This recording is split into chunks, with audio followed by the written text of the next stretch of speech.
लोकसभा में जो नौजवान कूदे हैं वहाँ की सुरक्षा ऐसी है, तो मुझे लगता है कहीं न कहीं साजिश भी है और षड्यंत्र भी है, क्योंकि कहीं इसी बहाने सरकार की कोई तैयारी तो नहीं है और सुरक्षा के बहाने लोगों को डराने की तैयारी तो नहीं है। नौजवान बहुत त्रस्त थे।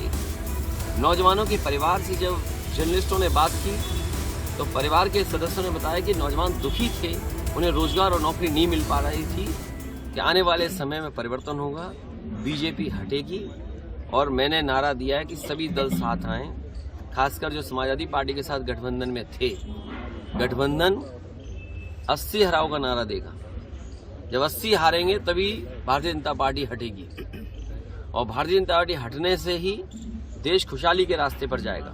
इनके पास नारे तो नए नए हैं, अब कह रहे हैं कि डेवलप्ड कंट्री का सपना देख रहे हैं, जिनके वचन में कोई दम, मतलब कहने और कथनी में फिर अलग अलग हो, क्या कहा और क्या किया, इसका जनता को आकलन करना पड़ेगा। और अभी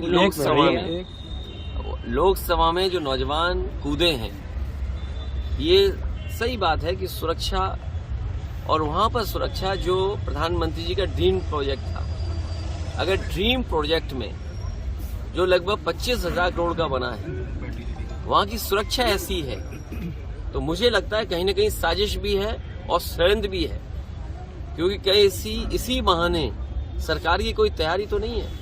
कहीं इंटरनल सिक्योरिटी और सुरक्षा के बहाने लोगों को डराने की तैयारी तो नहीं है। एक तो सवाल वो खड़ा होता है, और दूसरा सवाल खड़ा होता है, कई प्रतिष्ठित अखबारों ने कहा कि नौजवान बहुत त्रस्त थे। नौजवानों के परिवार से जब जर्नलिस्टों ने बात की तो परिवार के सदस्यों ने बताया कि नौजवान दुखी थे, उन्हें रोजगार और नौकरी नहीं मिल पा रही थी।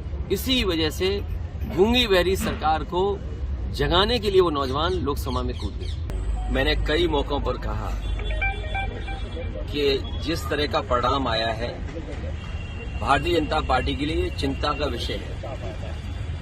जहां कहीं टीवी पे, अखबार में या और लोगों से जो सुनने का मौका मिला है, सभी ने ये कहा कि परिवर्तन के लिए जनता ने वोट दिया। राजस्थान में कांग्रेस की सरकार थी, उसको हटाने के लिए जनता ने वोट दिया। छत्तीसगढ़ में कांग्रेस की सरकार थी, उसको हटाने के लिए वोट दिया। तेलंगाना में बीआरएस की पार्टी की सरकार थी, उसे हटाने के लिए वोट दिया। मध्य प्रदेश की परिस्थितियां अलग थी, समाजवादियों को भी साथ लिया होता या अन्य दलों को साथ जोड़ा होता तो परिणाम मध्य प्रदेश का भी परिवर्तन का होता। जितने भी लोग हैं जिन्होंने भी उसकी समीक्षा की है चुनाव की, उन्होंने कहा कि जनता परिवर्तन चाहती थी और कुछ योजनाओं को लाभ पहुंचा, इसलिए सरकारें बनी। तो ये सबसे बड़ा चिंता का विषय है भारतीय जनता पार्टी के लिए, क्योंकि जब दिल्ली का चुनाव होगा तो जनता एक बार फिर परिवर्तन के लिए वोट देगी। आज हम और आप वहां बैठे हैं, खड़े हैं कन्नौज में। आप खुद पीछे मुड़ करके देखें कि कन्नौज के विकास को किसने रोका है। ये बातें तो बड़ी बड़ी विकास की करते हैं, बातें इनकी विकास की हैं, लेकिन काम इनके विनाश के हैं। यही मंडी जिसमें आलू से लेकर के किसान को हर फसल की सुविधा मिल जाती है, वो अभी भी आधी अधूरी पड़ी हुई है।